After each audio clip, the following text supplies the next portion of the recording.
سلام دوستان خوبم. تیزر فصل جدید سری بازی‌های وارزون موبایل هم معرفی شد. سیزن 6 اینجاست. با کانال متابازی همراه باشید تا دقیق‌ترین اطلاعات فصل جدید رو با هم کامل مرور کنیم. همین الان لایک رو بزن، کانال رو هم ساب داشته باش تا همدیگه رو گم نکنیم و اینجوری شما هم اخبار بازی‌های مورد علاقتون رو از منابع موثق دریافت می‌کنید. چرا میگم موثق؟ چون قراره اینجا توی این ویدیو تمام اطلاعاتی که خود سایت اکتیویژن در مورد فصل 6 وارزون موبایل داده رو یه نگاهی بندازیم. خب همونطور که احتمالا خودتون میدونین، اکتیویژن اعلام کرده که در تاریخ 18 سپتامبر یعنی 28 شهریور این آپدیت عرضه میشه. خب حالا این آپدیت قراره چه تغییراتی رو روی وارزون موبایل داشته باشه؟ کلا تم این سیزن رو دارک چیدن. دقیق‌تر بخوام بگم تم این سیزن توی سبک هارور و هالووینی هست و این رو با اسکینای جدیدی که به بازی آورده ثابت کرده. اول از همه و سرگلشون مایک مایرز، د اسکارکرو، اوت آف کلاون و یه شخصیت هالووینی از سیمون یا همون دوست خودمون ساخته که این شکلی بتونه وارزون رو به هالووین لینک کنه. خب تمام این اسکینا و باندل ها که گفتم برای ما وارزون موبایلی ها هم اضافه میشه. اما بقیه تغییرات چی؟ اکتیویژن توی وبسایتش 3 تا خبر خوب برای ما وارزون موبایلی ها داره. اول اینکه همین جوری که اینجا نوشته فصل جدید یک پارچه، تجربه یک پارچه بتل رویال با محتوای فصلی جدید همسو با وارزون و مدرن وارفر 3. یعنی اونجا هر تغییراتی داشته باشن اینجا هم اعمال میشه. دومی داره در مورد این مپ جدید که توی آپدیت بلک آپس 6 موجوده میگه و میخواد توی وارزون موبایل هم این مپ رو ارائه کنه. هممون این مپ رو توی یوتیوب زیاد دیدیم. خداییش من خودم خیلی این مپ رو دوست دارم و احتمال داره اگه بعد از اینکه آپدیت ارائه بشه احتمالاً خودم هم یه مدتی مولتی پلی بدم.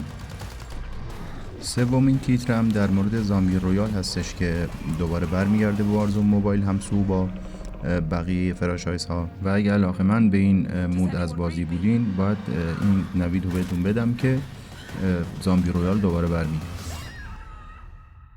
خب اگه تا الان لایک ها ندادی تا مایک مایرز رو نفرستادم سراغت، لایک رو بکوب تا با انرژی کامل بریم سراغ بقیه ویدیو، چون خبرهای بیشتر و بهتر و خفن‌تری دارم براتون.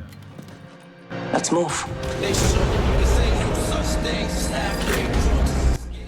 خب برعکس این شایعه که ملت فکر میکنن چون فصل آخر وارزون هستش این فصل 6 پس قرار ارتباط قطع بشه با باقی بازی‌ها، باید بگم که این قضیه تأثیری روی وارزون موبایل نداره.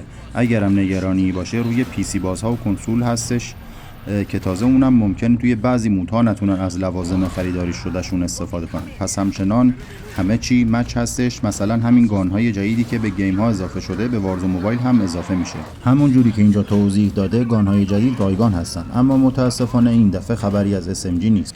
یکی از گان‌ها LMG است و اون یکی بتل رایفله. توی توضیحات گان بتل رایفل اومده که فایر ریتش پایینه و دمیج بالایی میگیره از انمی و اینطوری توی مصرف مهمات صرفه‌جویی میکنه. فکر کنم این گان قرار ریکویل خیلی خوبی داشته باشه و حسابی ازش استفاده بشه توی بازی. برای گان LMG هم گفته که برعکس فایر ریت بالایی داره. توضیح داده که میخواد توی LMG ها سنت شکنی کنه و با ادغام سرعت فایرینگ بالا و دقت خیلی زیاد و حتی ریلود سریعتر یه متای جدید به بازی معرفی کنه. چی میشه این یکی؟ در قسمت بعدی بعد از معرفی 2 تا از سگانه افتر مارکت ها در مورد بلکسل این فصل میگه برامون که جذاب ترین بخش این فصل بعد از وارد کردن موومنت بلک آپس به وارزون موبایل همینه.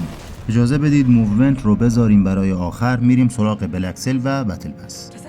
بتل پس فصل 6 رو که بخری همه اسکین‌های جدید رو میگیری، مخصوصا گوست استسر و مایک مایرز با اون فینیشر باحالی که براش در نظر گرفتن، پاره کردن گلو. بله این مدل از اسمش مشخصه که خیلی خفنه، نه؟ اما متاسفانه باید بگم که برای داشتن این فینیشر و کلی آیتم‌های دیگه مثل SCG جدید با بلو پرینت و تریسر و دسفکت مخصوص خودش و همینطور ریوایل 9 با همون تم، کلی اپراتورهای خفن دیگه مثل ماکاروف و فرع و والریا و بانشی و دوکایبی و اسلام فایبر و جابر و رپتایر و 6 تا اسلحه دیگه با دسفکت و تریسرهای باحال، باید یه خورده بیشتر هزینه کنیم. یه خورده یه چی نزدیک 1 میلیون تومان، اما برای کسایی که عاشق این بازی باشن هزینه زیادی نیست خدایی. در ادامه وبسایت اکتیویژن کلی باندل جدید معرفی میکنه که خدایی باندل های وارزون موبایل با این همه آیتم که با خودشون دارن به نسبت بازی‌های دیگه خیلی منصفانه از قیمتشون و ارزش خرید بالایی دارن. اینجا یه چند تا نمونهش رو میبینید که من فکر میکنم شخصیت محبوب سریال وارکینگ دد خیلی پرفروش از آب در بیاد بین این باندل ها. و اما در آخر موومنت جدید بلک آپس. خب این اومنی جدید چیا داره برامون و تیپس های اون برای پلی دادن چیا هستن؟ اونجوری که من فهمیدم برای اولین بار توی سری بازی های وارزون طوری موومنت طراحی شده که هر دو مدل دایو کردن و اسلاید کردن به اندازه هم مهم هستن. چون خودتون بهتر میدونید قبل از این دایو کردن مهمتر از اسلاید بود و طوری بود که خیلی وقتا با اسلاید کردن فقط کله خودتو جلو هدف انمی قرار میدادی. اما الان همزمان که داری پروم میکنی هم میتونی شلیک کنی و این خیلی جذابش میکنه. در مورد اسلاید کردن هم باید بگم که این سری میتونی توی همه جهت ها اسلاید کنی، حتی به غلط حتی به عقب. قشنگیش اینه توی تمام اون جهات باز میتونی اسلاید کنسل کنی. از اون قشنگتر شلیک همزمان با دایو هم امکان پذیر شده، اما یه خورده نسبت به زمان پرون کردن دیلی داره. خب دیگه تو بحث سیزن 6 وارزون موبایل از چی مونده بود که نگفته باشم.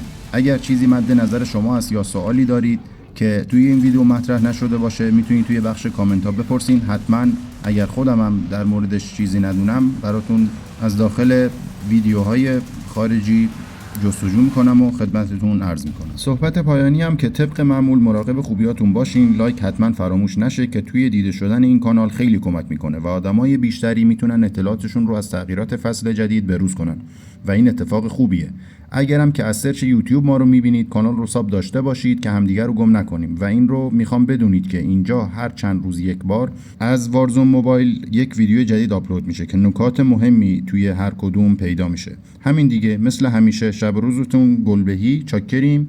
خدا نگهدار.